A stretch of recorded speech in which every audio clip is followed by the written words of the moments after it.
Welcome to EdTech AM with me, Abid Patel. And me, Megan Alfano. Every episode, we rip up the script and take a fun look at tech, education, life, and everything in between. So jump on in and join us.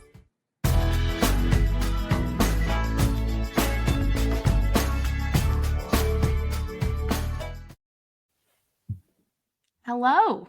Hello. How you doing, sir? Megan? I'm good. How are you? I'm good. It's been a very, very busy month. Yes. Indeed. It's been busy. It's been cold here-ish. Up and down. How about there? I have to ask, after our last episode, are you back to work now? I am back to work now. I was forced back to work. I'm here at work. It's good. You know what? We don't have to talk about that. But it's been nice to be back in the classroom doing all the things. I also get to be a tech lead now, half of the time for my school district. So that has been fun. I get to plan a STEAM game competition. STEAM, STEM, same. I get to plan that for our entire district. I think it's 13 or 14 schools, and we all get to come and compete in different challenges. And it gets to be my baby this year, and I'm so excited. It's going to be awesome. Well, I definitely look forward to hearing much more about it throughout the year. Yes, it's going to be great. I'll keep you posted. But we have a very special episode today, do we not? For two reasons. Indeed, we do have a very special episode. Well, first and foremost, we have a guest joining us. We do, Finally. And we really like her. Yes, indeed. Yeah. What was the other reason? It's episode 10. Yeah, of course. Yes, we've made it to 10 episodes. We've made it to 10 whole. We've shown up on time to 10 whole episodes now. It's been great. We've talked about a lot of things and mostly AI. But today we're going to talk about something different. Indeed. Well, anyway, let's kick off and let's bring our special guest on. Surprise! Hi! It's Jess. Hey guys, Jess. I'm so excited to be here. Thank you for inviting me. Oh, thank you for coming and agreeing to be on. This is the closest that I've ever been to a podcast guest before, because you are just a mere 3 hours from me. And that never happens. Yeah, I know. I'm such a podcast girl, and so this is so fun. I feel really honored to be your first guest. It's so cool. It's so good.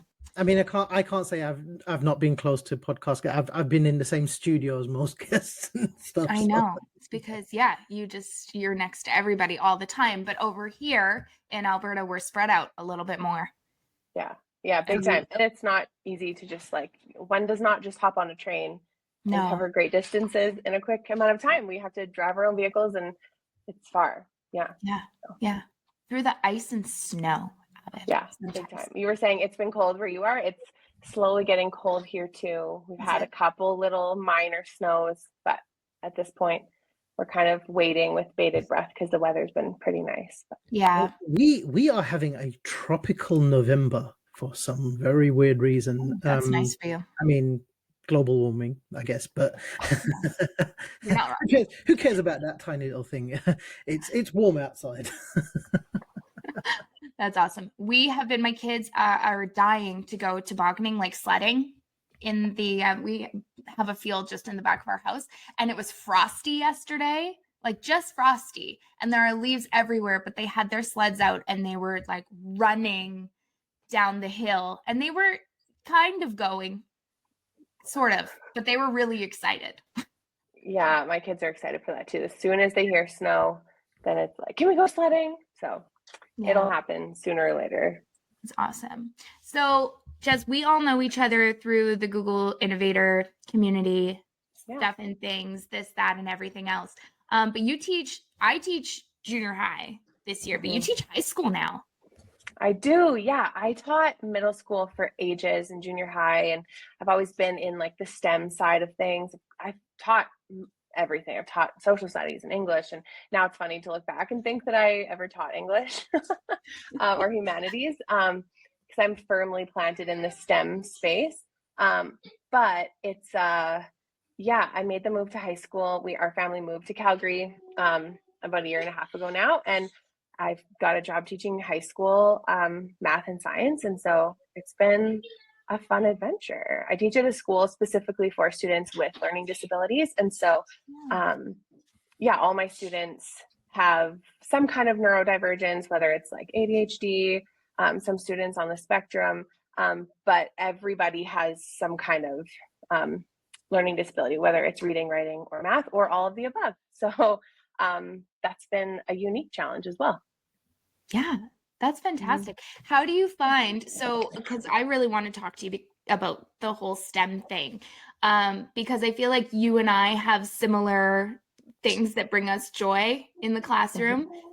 You're basically my hero most of the time. And true story, Jess got me through teaching 8th grade science a few years back. When I emailed her and said, "Oh my God, what do I do?"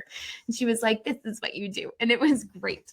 So with those kiddos, like, I mean, typically, I think, or traditionally, our neurodivergent kids are the ones who, I'm going to use air quotes because I'm one of them, struggle in school. And I love what you do because, or from what I've seen, that is very much like not the case in your classroom. So how do you do it? Yeah, I mean, we all have taught students who are neurodivergent. I would venture to guess that if educational assessments were more widely available and more accessible, that we would probably find that neurodivergence isn't quite so divergent as we think it is. But the world, and especially the school system, is really structured for people that are neurotypical and fall into a very like narrow tunnel, if you want to say it like that. Yeah.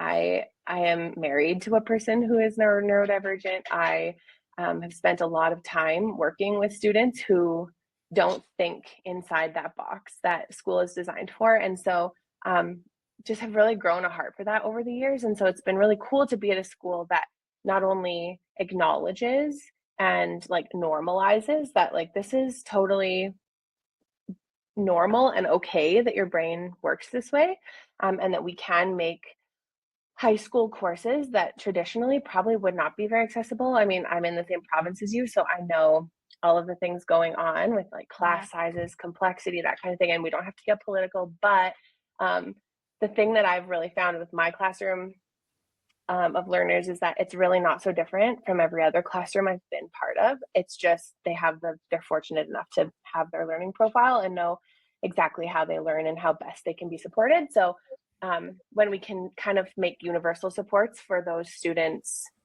and just make it the norm in the classroom, that like they have guided notes and they have we have built-in breaks and we have like those kind of things that just make it way more accessible for kids to access these courses that they wouldn't have in a class of like 45. Yeah, that's with so one teacher. awesome. See, Yeah. what I love about the sort of explosion of the understanding of accessibility in EdTech over recent years. Like a funny story I always like to tell is like as an IT technician, I remember being told by teachers and senior leaders many years ago, can you disable the accessibility tools because they're annoying? You know, the children keep turning the magnifier on, they keep turning the on-screen keyboard on, and those kind of things. And thankfully, the world has gone in the right direction, shall we say? Like, and you know, we now celebrate these tools, and it's just so wonderful to see that. You know, more and more of the operating systems, whether using Apple or Google or Microsoft, are all like embracing. Like very recently, it's been on the iPhone, for example, for the last year or so. But you can now control your iPhone just by using facial gestures. Like, Yeah, that's so cool. like raise your eyebrows and make it do something, and I think it's just what I'm always in envy of you guys, like across the pond, like the focus you have on STEM and the focus you have on accessibility, and like it's a real thing. It almost feels like almost feels like you don't do a curriculum sometimes, whereas we seem to be so rigid, right, to the point where we can't fit accessibility in, we can't fit STEM in, we can't cater for these things because it's just such a rigid way of doing stuff. And like every time I hear you guys celebrate, like, you know, anything STEM related, it's just so inspiring. Yeah, I mean, sorry, I've got 3 little scientists, mathematicians running around the house right now. Awesome. And there's a window up here they like to open and shout at their friends from. So, no, I was going to say about what you said about it's hard to make room. And I have really felt that before, especially when as a teacher who has we do have a really rigorous curriculum and a lot to cover. Yeah. Obviously we don't have the same oversight and governing bodies like Ofsted. I've heard of some of these things. But there is there are different structures in place, but especially if you have to teach those tools, and you know, it's like if kids come to high school and they don't know how to use speech to text, or they don't know how to use the different accessibility features that we are available on their devices, it can be really hard. But I also would say like there is room for it when it's done in certain ways. And I think that that's kind of where Megan and I have always kind of like bonded. And our like DMs on Instagram are always like this little love fest of me being like, you're the coolest person I know. I want to be like you when I grow up. And she's like, me too. When we share the things that we're doing. Because when we know like the purpose of the vehicle of play or the vehicle of discovery or design, it does a lot more. It's about a lot more than just covering content. And it's about teaching. I've always been of the mindset that like, it's not my job to tell kids what to think, but to teach them how to think, especially in this increasingly complex and online world, especially with, like you said, you've talked a lot about AI, the introduction of AI and the exponential explosive growth of that in our classrooms and in our life.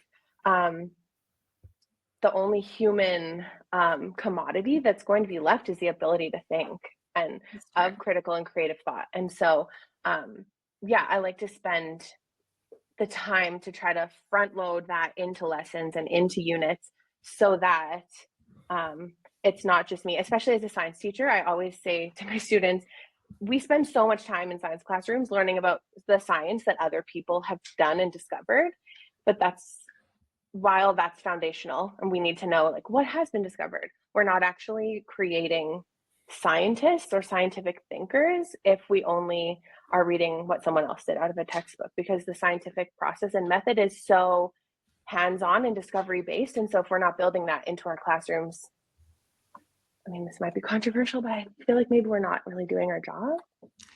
I would completely, yeah, exactly. Like, you know what though?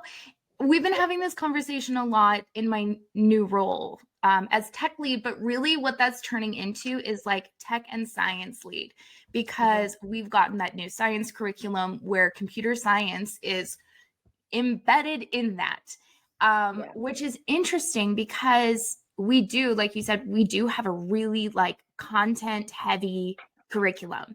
And the thing that I've heard most from the teachers is, well, I don't have time to do this. I don't know what it is. I have to teach the what you have to knows. And I said, wouldn't it be interesting if you just gave some kids some tools and let them explore? I wonder how fast they would learn the things that you need them to know. So what I found too is it's a lot of letting go, and it's a lot of like being okay with the lack of control that you have, and just having a little bit of faith and understanding that they will get there. And if they don't get there, because all of our learners are different, that's your job then, is to kind of guide them in. But like you said, we want them to be able to think on their own. We also want them to be able to understand how to seek out information on their own. So it doesn't take long to teach them the things that they have to know if you're doing it in a way that is engaging and explorative and motivating for them and feels real, I guess. Yeah. So I think for us, it's a focus, right? Yeah. And I think it's so easy to be a teacher, especially in a high school classroom. And I always find myself like walking this line and having to like return to kind of like where I came from. Wow, All good. sorry if you heard that. No worries. It because it's so easy to like deliver a lecture and be like, okay, I taught it, so you all know it. Yeah. And we know from research that like play is such a more powerful tool, but for some reason, as kids, their bodies get bigger, we Yes. don't see them as kids anymore. And that's like, it gives me like goosebumps to think of it, because like, yeah, my students, every single one of them is taller than me. They look like adults, right? They're like 15, 16. They're going to be getting cars, and they're going to, you know, they're right on the cusp of those milestones, but they're just kids in bigger bodies. And Yeah. and if play works if we believe play is the most powerful tool for 5 and 6 and 7-year-olds, then like play has to be the most powerful tool. We know about ourselves that when we you know, if we're like going to play a game, let's play a game. And then how often, as you're sitting around a table with a group of adults and someone's reading the instructions, the like type A person like me, and then someone's like, let's just play a practice round, right? Like, we don't learn a game. It's like someone tries to teach me a card game, and that like vacuous space somewhere in my brain that I'm like, I couldn't tell you like how many times have I learned certain card games, couldn't tell you. But once you play them, right, once we play and we get to be hands-on. And so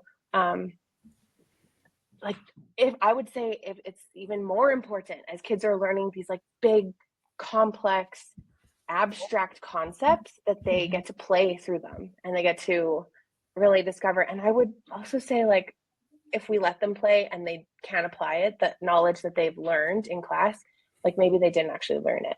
Yeah. Yeah, exactly. We say the same thing in adult life, don't we? In some ways or another, where like, you know, do a job that you love and you'll never work a day in your life. So Yeah. I think that's where, like, you know, the vast array of EdTech tools now, for example, that we've got, like things like Canva and all of those tools that, like, you know, foster creativity. I think that's it brings it's given such a different avenue for engagement for students that previously wouldn't have been engaged by the, I'm going to copy Megan's air quotes, right, the traditional way of schooling and learning, right? It's ultimately, creativity is a form of expressive play, right? Reaching an end goal. And you know, it's so important that we recognize that in the classroom with students, because you want to be able to, you know, authentically capture every single voice. And you know, which teacher in the world can say, oh yes, I've always taught a class of traditional students at the same level, you know, for my entire career, and never once had, you know, anyone who needed extra intervention or just couldn't engage with, you know, it's just, it doesn't exist. We are by nature, we are different in the way we do everything, right? And the same applies to learning, right? And the way that we learn. And I think it's extremely important that we need to look at the way education is and include more of this exploration, because sometimes it's a case of, you know, and you know, we all went through the Innovator Academy, and you know, what was the one thing that was grounded in us, that failure, we need to celebrate failure, right? And because it's a learning experience. Yeah, and that, I would argue, I mean, we tell this for students, we say this so much, and especially for kids who are neurodivergent, especially for kids with ADHD, that like goal-directed persistence and being able to dig in and work towards something that you don't perceive as valuable or important. That's it's so hard. It's like, it's wired in their brains that it's like, this is dangerous, run away. Yeah. And so ways that we try to tackle that, I mean, it's easy to like talk the high level, like, oh, we play, but like, what does that look like in my classroom? Well, we always have whiteboards out. It's like something about a very easily erasable, non-permanent surface is powerful, right? You have the ability to like take a risk and, building right into the very fabric of our classroom that I'm never going to call on you if I know your answer's wrong. I'm not going to do it because you weren't listening or because you were playing on your calculator or, whatever it is. Yeah. I will commit to you. I'm not going to embarrass you in front of the class. If I see that your answer's right, I might call on you because I know that you can get us started. We do that on little like handheld whiteboards, but also on vertical surfaces that we have in our classroom. Something about the Peter Lildahl tells us with thinking classrooms that standing up and we're writing on vertical surfaces does something cool in our brain. But then we take breaks. So sometimes we just literally take them outside to the playground and to watch these big, tall boys play, because I have mostly male students. Watch these boys that look like men playing on the playground, going up and down the slide, throwing a football around. It's just let them play. Right. But then we also we build puzzles into our classes. I say we because I get to team teach. And so we'll build digital escape rooms. We have some breakout EDU boxes, so we'll use those, but then we'll also build using we're a Microsoft school, so that's something I'm working on pushing back against. But we'll build escape rooms in OneNote, or we'll build escape rooms in Google Sites and Forms. And one thing I stumbled across just this weekend is in Canva code. And it's so hard because I feel so acutely aware of the environmental impacts of AI, and just using it as a fun magic trick is kind of, I feel we need to grow past that.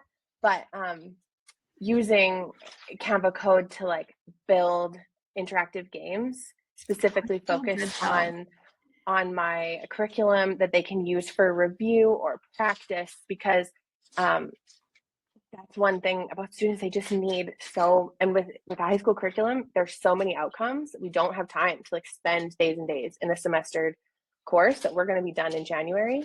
Right. But giving them more opportunities to practice and play while they do it. So it's not just sitting and doing question after question after question. If it feels like a game and there's some kind of gamified element, then that's amazing. We also just have it's so silly and so simple, but we have a prize basket in our classroom. I love it. What teenagers won't do for a water bottle sticker is, it's so true. I haven't found it yet. No. So literally anything. Little fidgets, little of those calm strips that are stickers that are sensory. What else? We have the little fidgets you can roll on your finger. That's magnetic fun. bookmarks, just little fun things. And as soon as I say there's a prize on the line, then they're off to the races.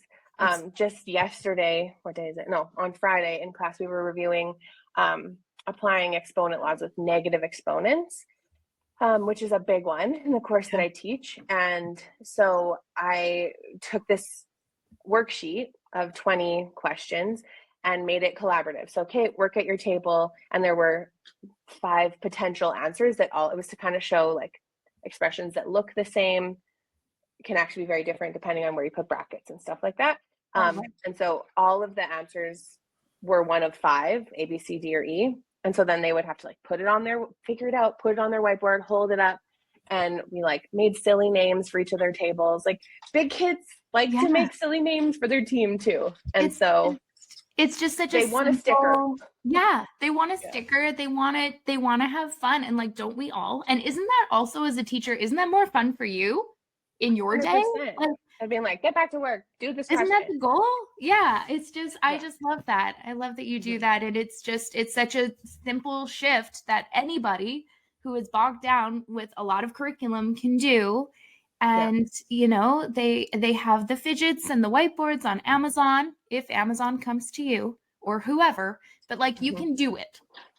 So that's usually my argument is but it's actually not that hard, and it will make your life easier if you just change, not everything. 3 things, it's so small. Yeah. And if you don't want to do monetary prizes, I've seen people okay, the team that gets the most after this week can pick some kind of break for the class on the Yeah. Friday. And my friend's son, he got to pick a pajama day for his class. And like, That's fun. how cool then also that made this kid who is neurodivergent, who in grade 3 was hearing a lot of, because that's the other thing we know about kids, especially with ADHD, they hear so much negative feedback, Yeah. like exponentially so to the positive feedback they get. And so this kid now was able to be the hero for his class and win this like fun party. It didn't cost the teacher anything, because I know that's another thing too. Yeah, teachers, we don't make crazy money, and like now we're also paying for the cool stuff for our classrooms. It's So true. if you can't do that, I mean,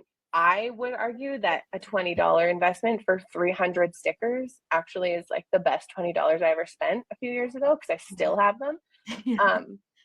But and kids, they just like love looking through the stickers. Don't you love stickers? I still love them. I have like a little stack that I've kept, and like, what am I going to put this on? It's so silly, but like everyone who knows me knows I get out to a lot of conferences. Yeah. Oh my gosh, there are stickers at conferences. If you want free Yeah. stickers, go to EdTech conferences, because oh my, Yeah. these companies are throwing them at you.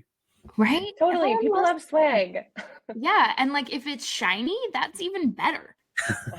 Yeah. A And little so I would say holographic, too, you know? yeah. The other thing that I know from a couple years ago, a dear friend of mine and I had the chance, we were working to build like STEM programming in our junior high. And we read some really great books about how like STEM is not just like super sciencey or super mathy things. Like the person who wrote this book talked about how like his grandma and the baking that she did, like that was STEM, and like how she could like make anything like that's science. That's STEM. Totally. The like grandpa who's like tinkering in the garage, just like trying to figure out a way to like hang this thing up on the wall. And like it's this like mindset of like, I see a problem and I don't have the tools to fix it, but who wants to run to the hardware store? So like, I think I could probably figure something out with what I've got. And to me, that's STEM. It's like I said at the beginning, it's raising up thinkers, not just people who are going to like need to be told how to live their life. You know, I say to my students, yeah, you've hit the point in math where you probably won't use this every day, depending on what you decide to take. And if you go to university, yeah, some of these things will be super relevant, but like solving systems of equations, the only time I've ever done that is when I'm teaching this course. Yeah. But it's the problem solving aspect of it. It's the skill, not the understanding. Yeah. And so this is like, math is the vehicle that we're using here to actually like teach you how to think and to look at a problem, because you will face a problem in your life where you're like, rent is due and we got to figure out like how we're going to do this thing. And everyone, that's like a universal human experience. So I would highly recommend incorporating, you know, play and STEM type things. Sometimes we also just like, to get them working together, we'll give little challenges. Like the first day of school, we gave them an index card and said, fit as many people from your team through this card as you can. And they were like, one. What do you mean? I'm like, well, you can't cut up any team members. There's no like maiming allowed.